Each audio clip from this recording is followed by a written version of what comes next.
Hello guys, मैं हूं आपका मेंटोर एनसीईआरटी मैथ गुरु। आज हम स्टार्ट करेंगे क्लास 10th एनसीईआरटी मैथ का थर्ड चैप्टर में 3.5 एक्सरसाइज। हमने 3.5 के एक्सरसाइज में उसके एग्जांपल्स, इसमें कौन सा मेथड यूज़ होगा उसको समझ लिया है। उसके हमने 3 सम भी कर लिए हैं। आज हम करेंगे फर्स्ट के फोर्थ पॉइंट से। तो यहाँ पे क्या कहता है, इसमें आपने इनको चेक करना है कि कौन सा सोल्यूशन है, ये कौन सा सोल्यूशन है, यूनिक सोल्यूशन है, नो सोल्यूशन है या फिर इनफिनिटली मैनी सोल्यूशंस हैं। अगर यूनिक सोल्यूशन आता है तो आपने क्या करना है, क्रॉस मल्टीप्लिकेशन मेथड को लगाना है। तो सबसे पहले चेक करेंगे कि ये कौन सा सोल्यूशन है। तो आपके पास ये दो इक्वेशंस हैं, इनसे आपने A1 A2 B1 B2 C1 C2 निकालनी है। तो आप चेक करेंगे कि ये क्या चीज़ आती है, इक्वल किसके आता है। देखिए A1/A2 not equal to B1/B2। देखिए दोनों की वैल्यू अलग अलग है तो ये एक दूसरे के इक्वल नहीं आएंगे। तो ये कौन सी लाइन हो जाएंगी, इंटरसेक्टिंग तो लाइन हो जाएंगी, यूनिक सोल्यूशन हो जाएंगे। तो अब हमें क्या करना है, इसका ग्राफ बनाना है, वो बनाना है, क्रॉस मल्टीप्लिकेशन करना है। इसका क्रॉस मल्टीप्लिकेशन मेथड लगाएंगे इसमें। ये कैसे निकालेंगे मैंने आपको अपनी पहली वीडियो में बता दिया है। अगर आपने अब तक वो नहीं देखी तो पहले जाकर आप वो देखें, ताकि आपको ये सब समझ में अच्छे से आ जाए। अगर आप उसको नहीं देखेंगे तो आपको ये सब में समझ नहीं आएंगे। सबसे पहले आप क्या करेंगे, x y 1 और फिर इसके नीचे b c वाली वैल्यू रख देंगे। जैसे मैंने आपको बताया था, किस वैल्यू से, 23/12 से आप इसको सॉल्व कर दें तो आपके पास ये वैल्यूज़ आ जाएंगी। उसके बाद आपने क्या करना है, तीनों आपको आपस में रख के इक्वल, आपने दो इक्वेशन को इक्वल रखना है। एक्स को पहले रखेंगे, x/24 को 1/6 के इक्वल, और फिर क्या करेंगे, y-6 को किसके इक्वल रखेंगे, 1/6 के इक्वल। तो यहाँ पे मैंने आपको दिखाया कि मैंने इसको इक्वल रखा, फिर उसकी मल्टीप्लाई कर आप इसको सोल्व करें। उसके बाद क्या आ जाएगा, x की वैल्यू तो आ जाएगी 4 और y की वैल्यू आ जाएगी 1। इस तरह हमारे पास सेकंड सम है इसका। इसमें क्या कहता है, for which value of a and b will the following pair of linear equation has infinitely many solution. तो आपको यहाँ पे क्या बताना है, किस वैल्यू के लिए, ए बी की किस वैल्यू के लिए ये कौन से आ जाएंगे सोल्यूशन, इनफिनिटली मैनी सोल्यूशंस आ जाएंगे। तो आपके पास जो इसमें गिवन है दोनों स्टेटमेंट्स, देखिए 2x + 3y = 7, और दूसरी आपके पास a-b प्लस a+b/y = 3a+b-2। इस तरह आपके पास दूसरी है। पहले आप फर्स्ट को देखें, यहाँ पे देखिए मैंने जो है कांस्टेंट को भी लेफ्ट हैंड साइड ले आया हूँ मैं, और =0 कर दिया। उसमें हम अब क्या लाएंगे, इसको कंपेयर करते हुए A1 A2 B1 B2 C1 C2 की वैल्यूज फाइंड करेंगे। A1 हमारे पास क्या है, 2, A2 क्या है, a-b।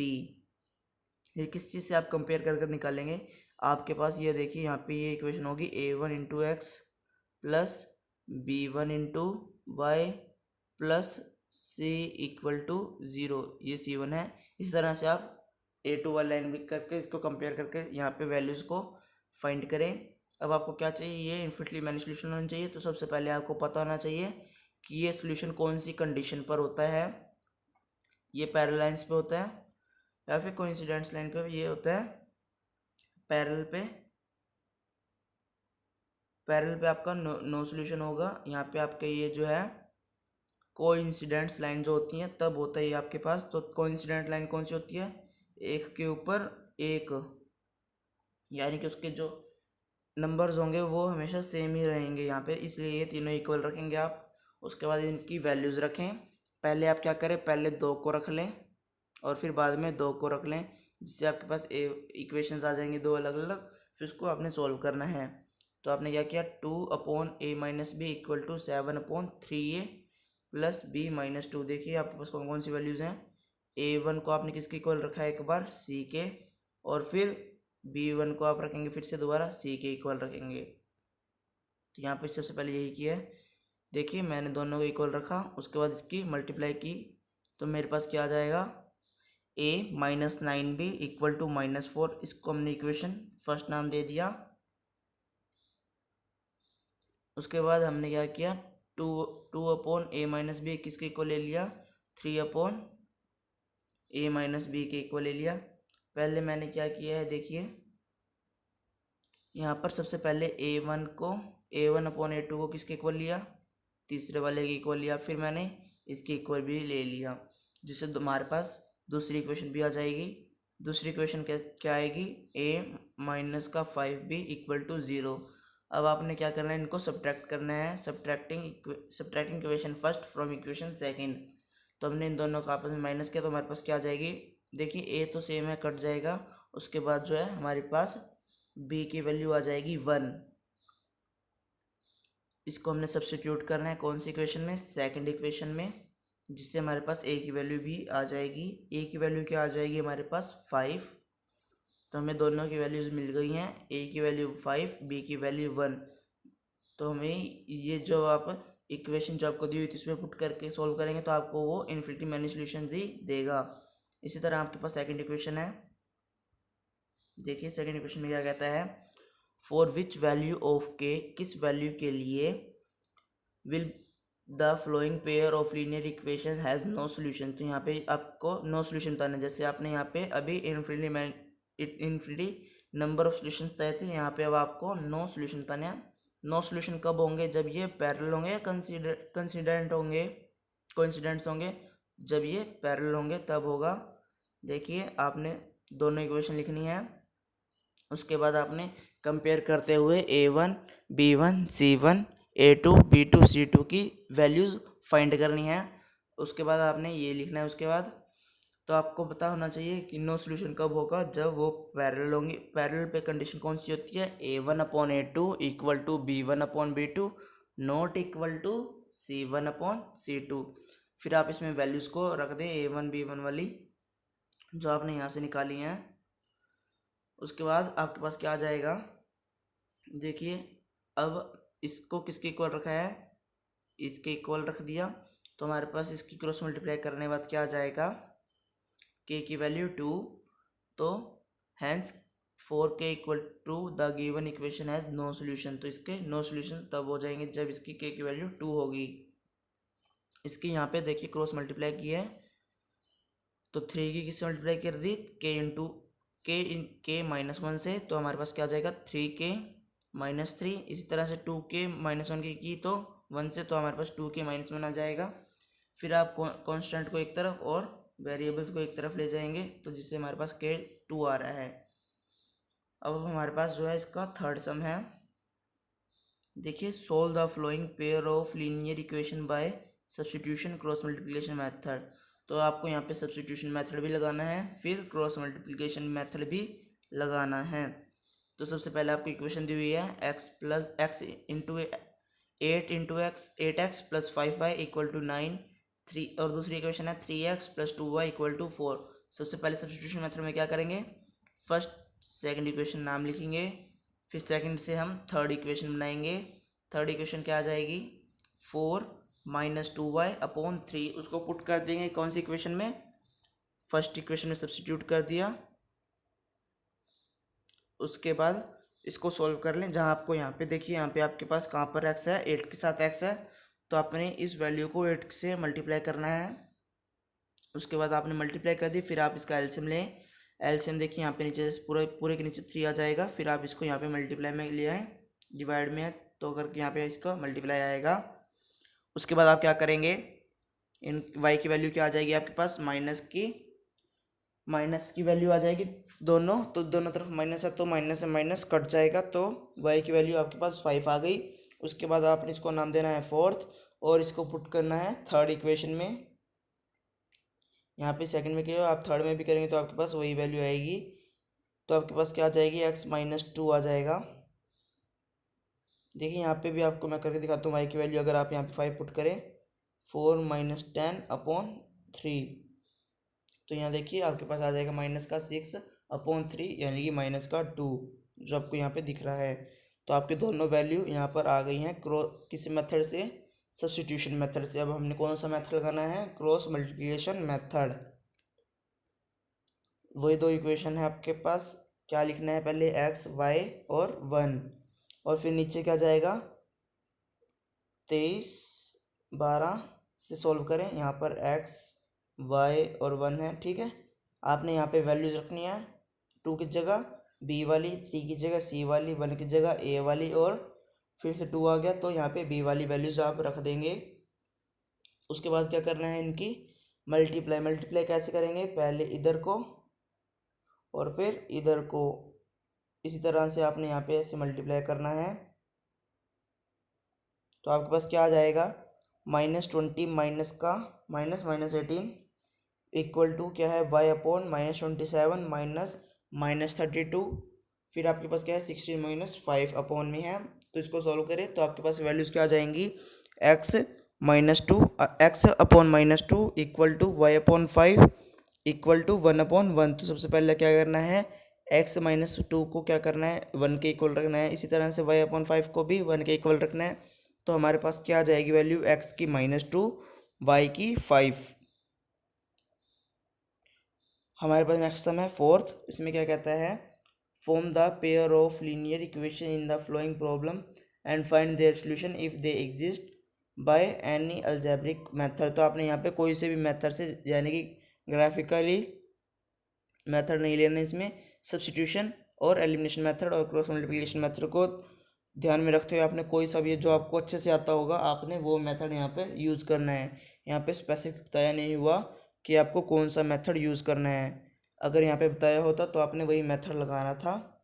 तो सबसे पहले हमारे पास फर्स्ट पॉइंट है इसका, a part of monthly hostel charges is fix. जो मंथली चार्जेस हैं हॉस्टल के वो फिक्स्ड हैं। And the remaining depends on the number of days one has taken food in the mess. तो यहाँ पे बाकी जो दिन रहेगा बच्चा स्टूडेंट होगा यहाँ पे हॉस्टल में, तो जो उसको आगे एक महीने तो फिक्स चार्ज देना पड़ेगा, और आगे दिन जितने भी रहते हैं तो उसके हिसाब से उसको चार्ज देना पड़ेगा। When a student a takes a food for 20 days, जो 20 डेज़ के लिए फूड लेता है उसको 1000 रुपये देने पड़ते हैं हॉस्टल में। और इस तरह आपके पास 20 स्टूडेंट है, वो जो 26 डेज़ के लिए फूड लेते हैं तो उसको 1180 रुपये देने पड़ते हैं होटल के चार्जेस। तो आपको क्या फाइंड करना है, इसमें फिक्स्ड चार्जेस फाइंड करना है, और क्या फाइंड करना है, पर डे फूड की कॉस्ट फाइंड करनी है।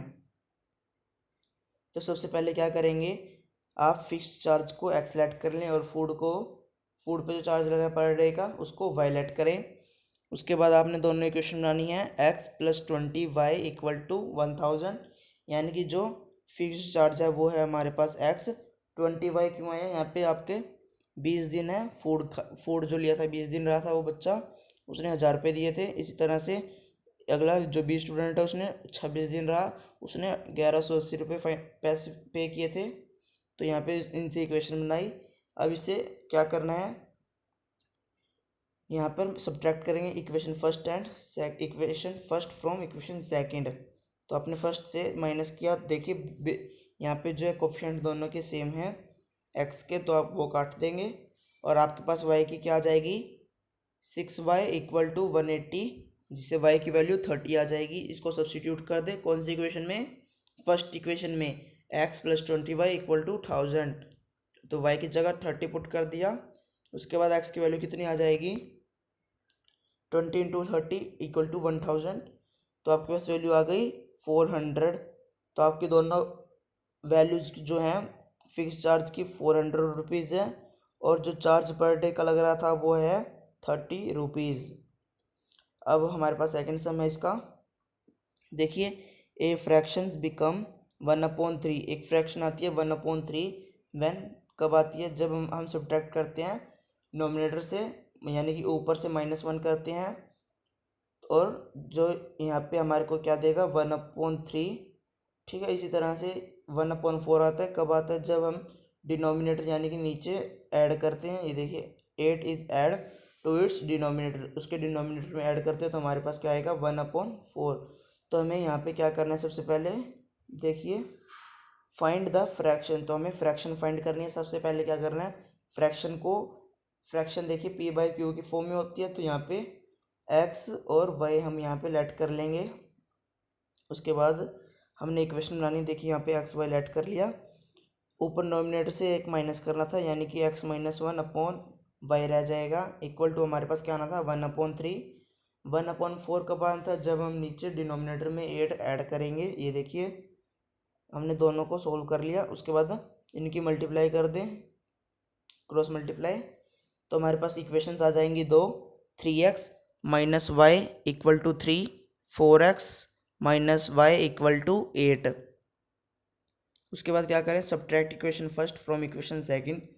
देखिए हमारे पास y का जो है कोफिशिएंट दोनों का सेम है, तो यहाँ पे ये कैंसिल हो जाएंगे आपस में, और x की वैल्यू हमारे पास 5 आ जाएगी।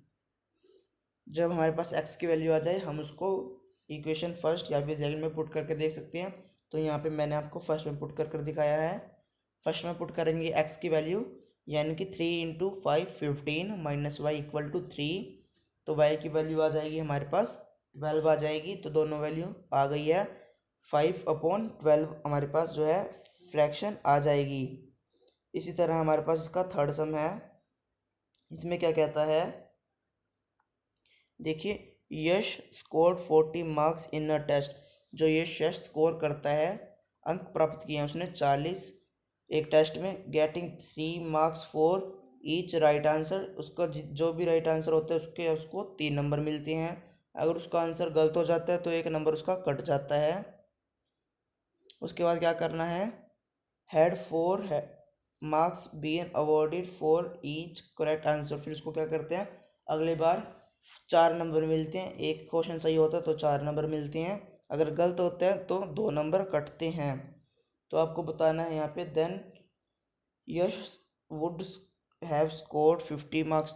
जब उसको 4 नंबर मिलते हैं सही होने के, और गलत होने पे 2 नंबर काट जाते हैं, तो उसको 50 नंबर मिलते हैं। और जब उसको 40 नंबर मिलते हैं तब उसके कौन से राइट आंसर पे कितने नंबर होंगे, 3, और गलत होगा तो 1। तो यहाँ पे हमें बताना है how many question were there in test. तो यहाँ पे कितने क्वेश्चन होंगे। तो सबसे पहले यहाँ पे एक्स और वाई लेट करेंगे। एक्स जो है लेट होगा नंबर ऑफ राइट आंसर, और जो रॉन्ग आंसर होगा उसको हमने वाई लेट करना है। अकॉर्डिंग टू क्वेश्चन क्या होगा, 3x minus y equal to 40। 3x कैसे आएगा, देखिए यहाँ पे x आपने क्या लिया, राइट आंसर। और राइट आंसर स्टार्टिंग में क्या था, देखिए उसने जब 40 नंबर लेगा तो उसको सही आंसर के 3 नंबर मिलेंगे। तो यहाँ पे सही आंसर x है, तो इसको 3 नंबर मिल रहे हैं। एक जो सही आंसर होगा उसके 3 नंबर होंगे, तो यहाँ पे 3x कर दिया, और 1 नंबर काटा जाएगा। तो यहाँ पे -1 से किया हुआ है y को मल्टीप्लाई, तो यहाँ पे -y आ जाएगा इक्वल टू 40। इसी तरह से ये दूसरी इक्वेशन है, इसमें से अब आप कॉमन लेके देख सकते हैं। कॉमन लेंगे तो आपके पास क्या आ जाएगा, 2x minus y equal to 25, या फिर आपने दोनों तरफ 2 से डिवाइड कर दें। अब देखिए यहाँ पर x और यहाँ पे y के दोनों कोफिशिएंट जो हैं सेम आ गए हैं। ये देखिए -1, इधर भी -1, तो इनको आपस में काट देंगे। तो आपके पास क्या आ जाएगा, देखिए subtracting equation second from equation first. Second में से आपने फर्स्ट माइनस कर दी, तो हमारे पास जो है x जो आ जाएगा वो है 15। इसको हमने इक्वेशन नाम देना है थर्ड। उसके बाद इसको सब्स्टिट्यूट करना है कौन सी इक्वेशन में, सेकंड या फिर फर्स्ट। मैंने यहाँ पे आपको सेकंड में कर दिखाया है। सेकंड में पुट करेंगे तो y की वैल्यू कितनी आ जाएगी, 5। तो यहाँ पे टोटल क्वेश्चन कितने हो गए, 20। देखिए therefore the number of right answer is 15। जो राइट नंबर के आंसर होंगे वो 15 क्वेश्चन हैं, और जो रॉन्ग होंगे वो 5 हैं। टोटल क्वेश्चन कितने हो गए, 20। अब हमारे पास सेकंड इसका फोर्थ है सम। वो देखिए इसमें क्या कहता है, places A and B are 100 kilometre apart from a highway. तो यहाँ पे एक प्लेस, दो प्लेसेस हैं ए एंड बी। यहाँ से हाईवे जो है 100 किलोमीटर की दूरी पर है। तो उसको क्या करना है, 1 car start from A point. यहाँ से एक कार चलती है, और दूसरे टाइम पे दूसरी जगह से बी कार चलती है सेम टाइम पर। If the cars travel in the same direction. अगर कार जो है सेम डायरेक्शन में जा रही है, डिफरेंट स्पीड पर, अलग अलग स्पीड पर, यानी कि ये आगे हो सकती है या फिर ये आगे हो सकती है, दोनों की जो स्पीड है वो अलग अलग है। फिर वो जो आपस में हाईवे के पास आके मिलती है वो 5 घंटे बाद मिलती हैं। हाईवे जैसे 100 किलोमीटर दूर है, तो यहाँ पे ये जब वो 5 घंटे बाद यहाँ पे हाईवे से पहले मिल जाएंगे। If they travel towards each other. अगर वो एक दूसरे के अपोजिट चलते हैं, जैसे एक यहाँ और एक यहाँ, तब वो कितने घंटे में मिलते हैं, 1 घंटे में मिल जाएंगे। तो आपको कार्स की स्पीड बतानी है। तो सम को देखते हैं, सम कैसे है। सम यहाँ पर है, फर्स्ट कार को हम क्या लेंगे, यहाँ पर u, और सेकंड कार को v। यहाँ पे यू किलोमीटर पर आर है, ये जो होता है निशान पर आर का पर का होता है यहाँ पे ये, यानी कि इस चीज़ पर इतने घंटे, यहाँ पे 1 किलोमीटर पर आवर है। इसी तरह यहाँ पर भी है यू और वाई आपने लेट किया है फर्स्ट कार और सेकंड कार को, तो respective speed both cars while they travelling in same direction. अगर कार जो है सेम डायरेक्शन पर जा रही है, यानी कि इस साइड पर दोनों कारें जा रही हैं, तो हम क्या लेंगे u minus v kilometre per hour. अगर वो अपोजिट डायरेक्शन में जा रही हैं, एक कार इस तरफ जा रही है और दूसरी कार इस तरफ जा रही है, तो क्या करेंगे हम u प्लस वी लेंगे according to in given information. तो हमारे पास क्या इन्फॉर्मेशन गिवन थी, जब वो सेम डायरेक्शन में जा रही हैं तो क्या होगा 5 घंटे बाद वो मिल जाएंगे। तो 5 into u minus v equal to 100। फिर आप इसको 5 से मल्टीप्लाई कर दें या फिर इसको सीधा ही 5 से इधर डिवाइड कर दें, तो हमारे पास क्या इक्वेशन आ जाएगी, u माइनस का v इक्वल टू 20। फिर उसको हमने क्या नाम देना है, इक्वेशन फर्स्ट। इसी तरह से अगर वो अपोजिट डायरेक्शन में जा रही है तो वो प्लस होगा और 1 घंटे बाद मिल जाएंगी, तो u plus v equal to 100। तो अब क्या करना है, ऐड कर दो दोनों इक्वेशन को, आप दोनों को ऐड कर देंगे तो हमारे पास क्या आ जाएगा 2u इक्वल टू 120। यहाँ पे जो v है वो कट जाएगा, जिससे हमारे पास जो u है वो 60 किलोमीटर पर आवर आ जाएगा। उसके बाद हमने क्या करना है, इस u को पुट करना है, सब्स्टिट्यूट करना है कौन सी इक्वेशन में, सेकंड। आप किसी में भी पुट कर सकते हैं, फर्स्ट या फिर सेकंड में। मैंने यहाँ पर सेकंड में पुट किया है, तो y की वैल्यू कितनी आई है, यहाँ पर v की वैल्यू कितनी आई है 40 किलोमीटर पर आवर। तो यहाँ पे दोनों जो कार की स्पीड हो गई, फर्स्ट कार की 60 है और सेकंड कार की 40 किलोमीटर स्पीड है। इस तरह से हमारे पास इसका फिफ्थ पॉइंट भी है। फिफ्थ में क्या कहता है देखिए,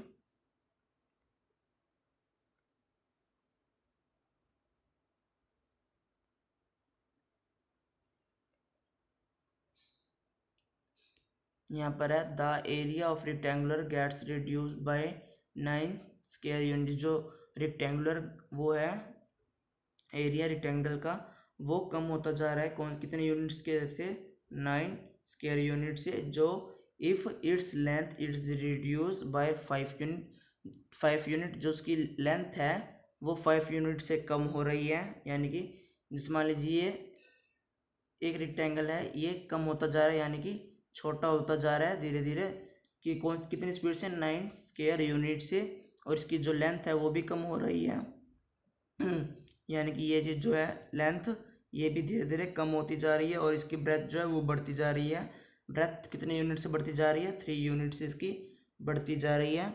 तो अगली बार हमें क्या कहता है, if we increase the length by 3 unit. अगर हम 3 यूनिट से इसकी लेंथ बढ़ाना शुरू करते हैं तो इसमें हमारे पास क्या आएगा देखिए, और ब्रेथ 2 यूनिट से, ब्रेथ जो है 2 यूनिट से हम इसकी बढ़ाते जा रहे हैं, तो हमारे पास क्या आता जाएगा, the area increases by 67 square unit. जो एरिया है वो बढ़ता जाएगा कितने यूनिट स्क्वायर से, 67। तो हमें क्या बताना है, इसकी डिमेंशंस बतानी है रेक्टेंगल की, यानी कि इसकी लेंथ और ब्रेथ आपको बतानी है। तो सबसे पहले क्या आप लेट करेंगे, लेंथ को करेंगे x और ब्रेथ को y लेट कर लेंगे। उसके बाद एरिया का क्या फॉर्मूला होता है, एरिया ऑफ रेक्टेंगल का लेंथ इंटू ब्रेथ। तो एल इंटू बी, यहाँ पर आपने क्या लिया लेंथ और ब्रेथ को, x और y, तो यहाँ पे क्या हो गया x इंटू वाई। अब आपने क्या करना है, जो आपको गिवन इन्फॉर्मेशन थी उसके अकॉर्डिंग जो लेंथ है वो 5 यूनिट कम होती जा रही है और जो ब्रेथ थी वो 3 यूनिट बढ़ती जा रही है, और एरिया जो था वो क्या हो रहा है 9 स्क्वायर यूनिट कम हो रहा है। तो यहाँ पे माइनस का 9 आ गया।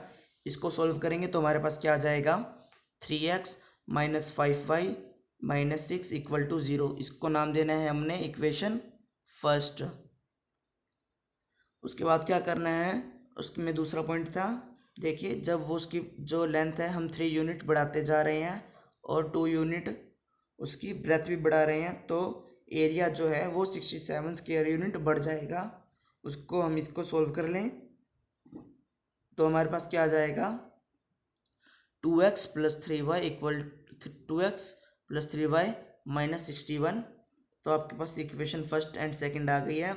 अब आप इसको कोई से भी मेथड से सोल्व कर सकते हैं। मैंने यहाँ पर आपको क्रॉस मल्टीप्लिकेशन मेथड दिखाया है करके, तो आपको ये कैसे करना है, सबसे पहले आप लिखेंगे x y 1। आप अपनी कॉपी पर भी इसको नोट कर लें।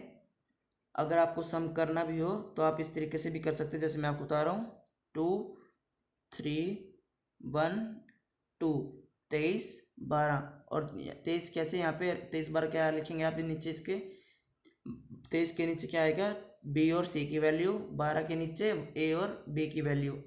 फिर इसको आप मैंने मल्टीप्लाई करना है ऊपर से नीचे की तरफ, फिर नीचे से ऊपर की तरफ, ऐसे ही यहाँ पे करना है।